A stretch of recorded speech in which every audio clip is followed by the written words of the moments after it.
have had many a dream of your visit, Jim, but they were only dreams.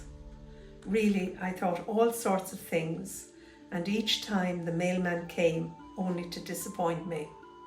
And please, Jim, do write soon to me, and why allude to making another happy? I am afraid you will be the one to take some fair lady by your side and forget all about me. Even if you did, Jim, I would always like you. So who was the author of these beautifully crafted, almost poetic love letters? Her name was Annie O'Donnell. At the young age of 18 in October 1898, she left her home in the townland of Lippa near Spiddal in County Galway and made her way south to Queenstown, County Cork. Over 15,000 Irish women emigrated that year to America, and most of them ended up in domestic service of some kind. Annie boarded the emigration vessel Aria, and here she fell in love with a 22-year-old young man from Urlingford in County Kilkenny. Bridget and I were fellow students of genealogy, and the object of Annie's affections was a nephew of Bridget's great-great-grandfather.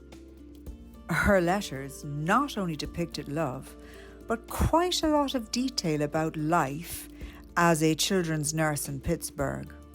She was very well treated, but it's clear that she was lonely at times. What a contrast Pittsburgh, with its well-documented historical pollution problems, must have been versus her picturesque homeland near Spiddal in County Galway.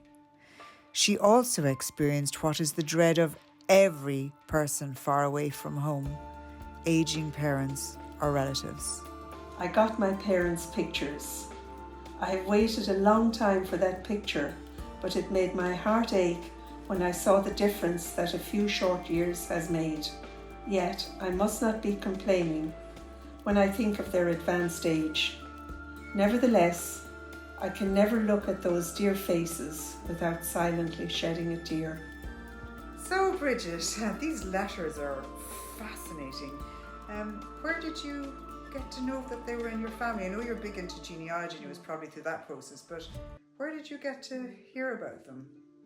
It was through Mary MacDonald, who was married to a descendant of Jim Phelan.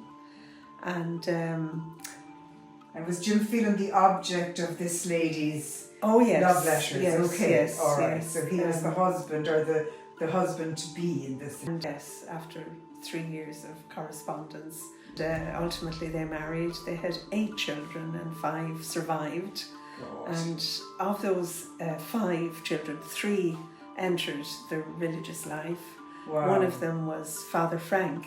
And fortunately, Frank had possession of those letters, those 70 letters that Annie had written. Yes, and he donated them to the classics department in UCD under Professor Murphy.